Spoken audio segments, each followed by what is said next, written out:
السلام علیکم دوستانو، په دې هیله چې ټول به راته روغ او جوړ یاست. د کرکټ په اړه مې د نن څو تازه لنډ مهم خبرونه ستاسو دپاره چمتو کړي دي. په دې هیله چې خوښ مو سي. افغان لوبغاړي یو ځل بیا په نړیوالو لیګونو کې ښه وځلېدل. همداسې نور تازه معلومات مې هم درته چمتو کړي دي. ویډیو تر اخره راسره وګورئ.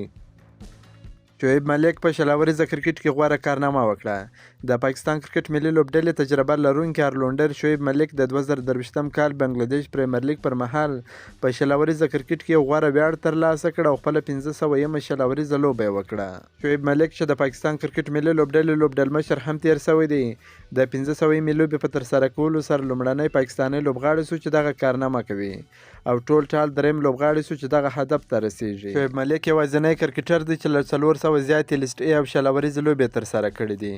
نوموړي د 500 لوبو په 444 اننګزونو کې 2208 منډې جوړې کړي دي او په 216 اننګزونو کې 122 وکټې هم ترلاسه کړي دي. د یادولو وړ ده چې په شلاوریزه کرکټ کې د ویسټ انډیز تکړه لوبغاړي کیرن پولارد تر ټولو زیاتې لوبې ترسره کړي دي. هغه 614 لوبې کړي دي. ورپسې ډیوین براو دی چې 550 لوبې کړي دي. هیر د نوي چې شعیب ملک په نړیوال کرکټ کې له ټیسټ او 500 څخه تقاعد شوی دی، خو شلاوریزه کرکټ لا هم کوي او تمه کیږي چې د پاکستان په شلاوریزه لوبډله کې به شامل سي.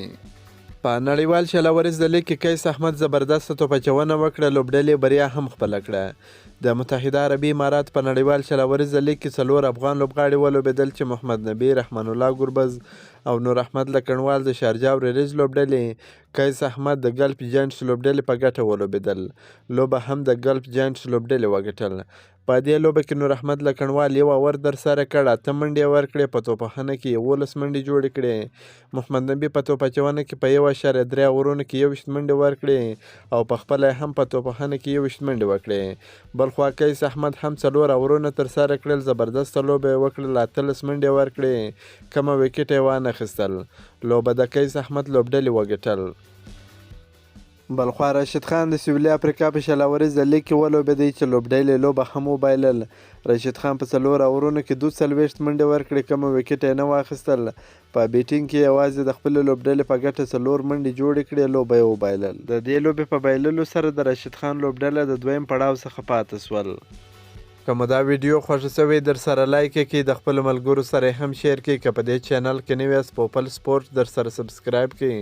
دا نور تازه معلوماتو لپاره هم زموږ سره اوسئ. تر بلې ویډیو پورې د الله په امان.